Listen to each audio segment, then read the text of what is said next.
One of the things that is in the air, nobody wants to say it, it's never brought up. Diversity in the hiring equals compromise. It equals compromise. You're going for the second best if you hire somebody that's a person of color or is female. Sonda? Yeah, Richard, I was actually going to pick up on what you said. You said earlier, who you hire matters.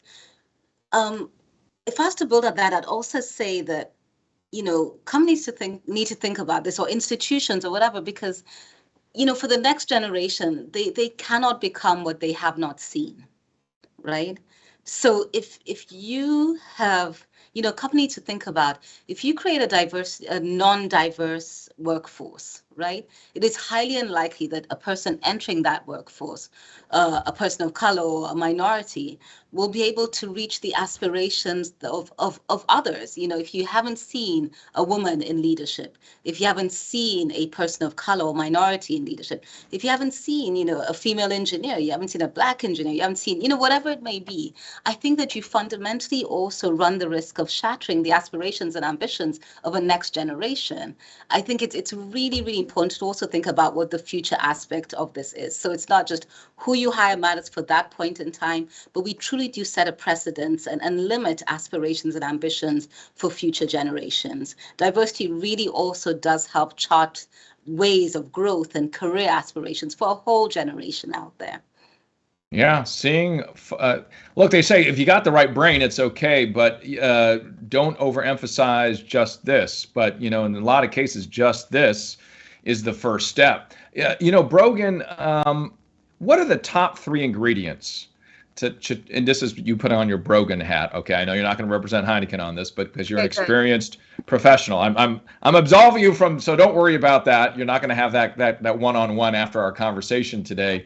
But what are the top 3 institutions, forces that can change racism?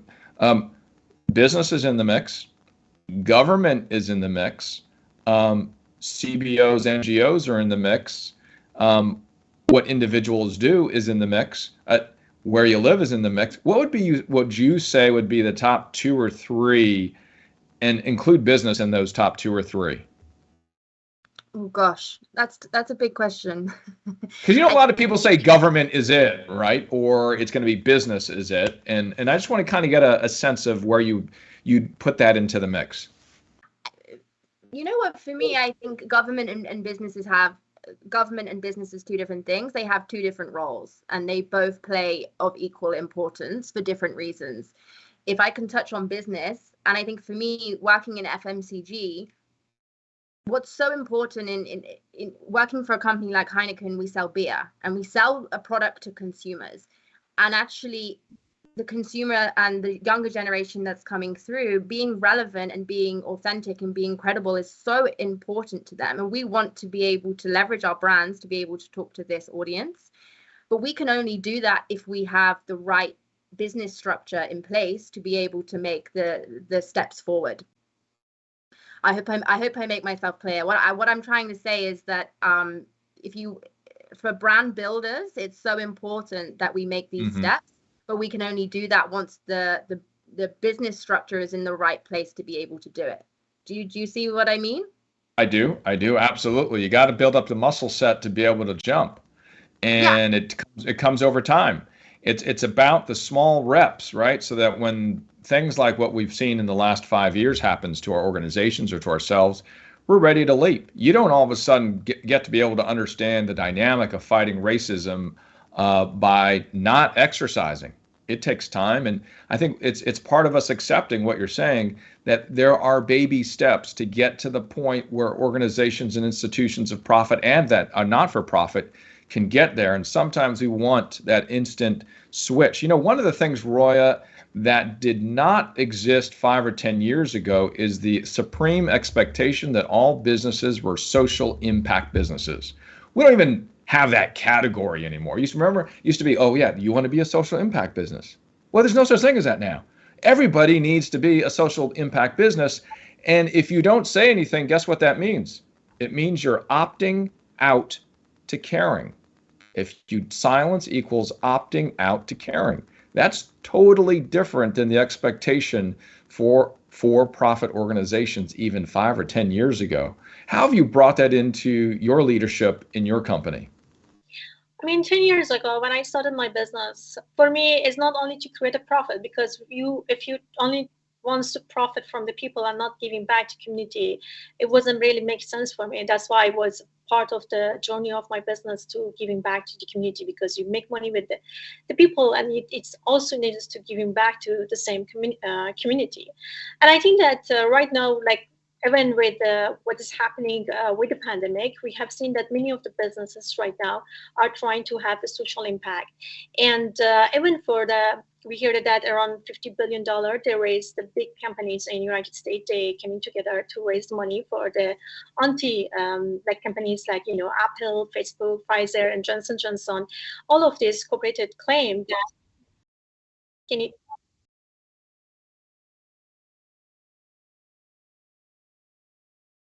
What's great about this is this is a gathering point for all sorts of folks, and that was the voice of God, and she said that we've got 3 more minutes. So Roya, keep on going, but we got 3 more minutes according to what God's telling us right now. Okay, they pledged to be force for social change and to fight with racism and injustice, including violence against of the Black American. But, we don't know where and how they dedicated their money. It's become the most visible sign of their priorities, and hopefully that what they claim, and they're really doing that as well.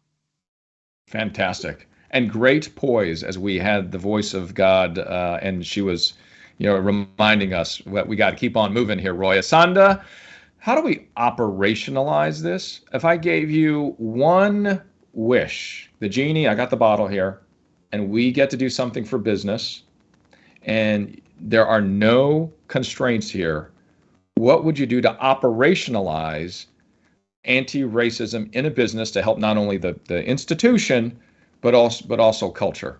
In 45 seconds, please. Sure. There's 4 key things that I think all businesses need to do. I mean, the first is really to introspect, to speak up and take action. We've talked about this. Silence doesn't get you anywhere. I think you have to be very vocal, not just about advocating for the elimination of discrimination, but being decidedly anti-racist. I think it is very important for businesses to take a look and speak up.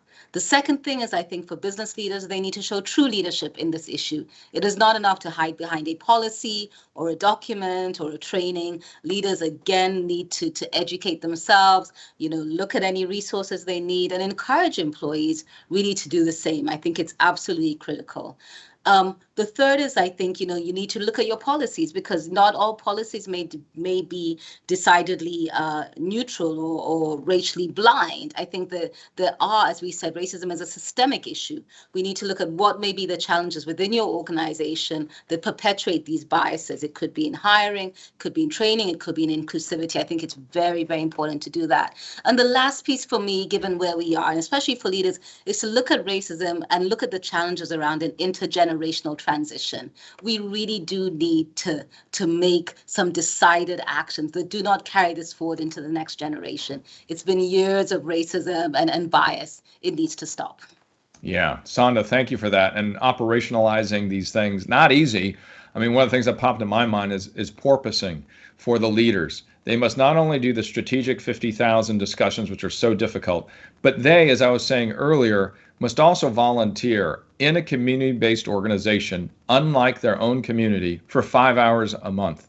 Go out and do it. You will learn very practical ideas that are applicable to 50,000 by porpoising in this anti-racism approach that we've been talking about. That's absolutely what popped into my brain when you were talking to Sanda. And I know a lot also, Brogan, Sanda just keeps on giving us all these ideas that we have to react to. So Brogan, what do you think are, how would you operationalize if, again, the genie, you got a wish for you, what would you do? Well, I think, to be honest, Sanda covered it brilliantly. I think for me, the one I would spotlight is definitely the education piece. I think we all need to be at the same level so we can have the right conversations and understand what are the next, the right steps in moving forward. So if I had a genie, I think it would be about education. If he gave me two wishes. I think my second wish would be about what is the radical change that we can make, because I feel that sometimes we talk a lot, but I don't see enough change quickly enough. So what is that radical change that we can really help and to make it, I think everything that Sandra was saying, so that we don't have this issue in the future. Brogan, I love it. She went for two wishes. She didn't want one, she went for two. But don't worry, Roya, when that was happening, I asked for one more from the genie. So we got 4 wishes. What would yours be? I think that again, as Sandra gave great wishes, as one of the lists is important is the business leader of each companies, that they should be accountable, they should be educated about racism, and then they have to making sure that the policies that they created, it should be implemented. And the second thing is, I think is very important, is that the diversity is good for the businesses, and if they making sure when they're hiring the people, they hiring the minorities and the females engineers and everybody, they making sure to have a diverse group of. It's also created help with them with the productivity and increase the revenue for them as well. And the second wish is that is not only the businesses to be accountable. I think that the government should also create the policies, anti-racism policies, and making sure that those policies be implemented by companies and organizations and in general. I'm such a pushover. We actually had 8 wishes, my panel. That was just counting. Not that I can't count there. What a fantastic group. Let's see all 4 again one more time. Big ups to Sanda Ojiambo, to Roya Haboob, as well as Brogan Simpson. Thank you, all 3, discussing business strategies for anti-racism. Peace one day. Thank you for being here for Anti-Racism Live and our discussion around businesses and what they can do. We'll see you next time.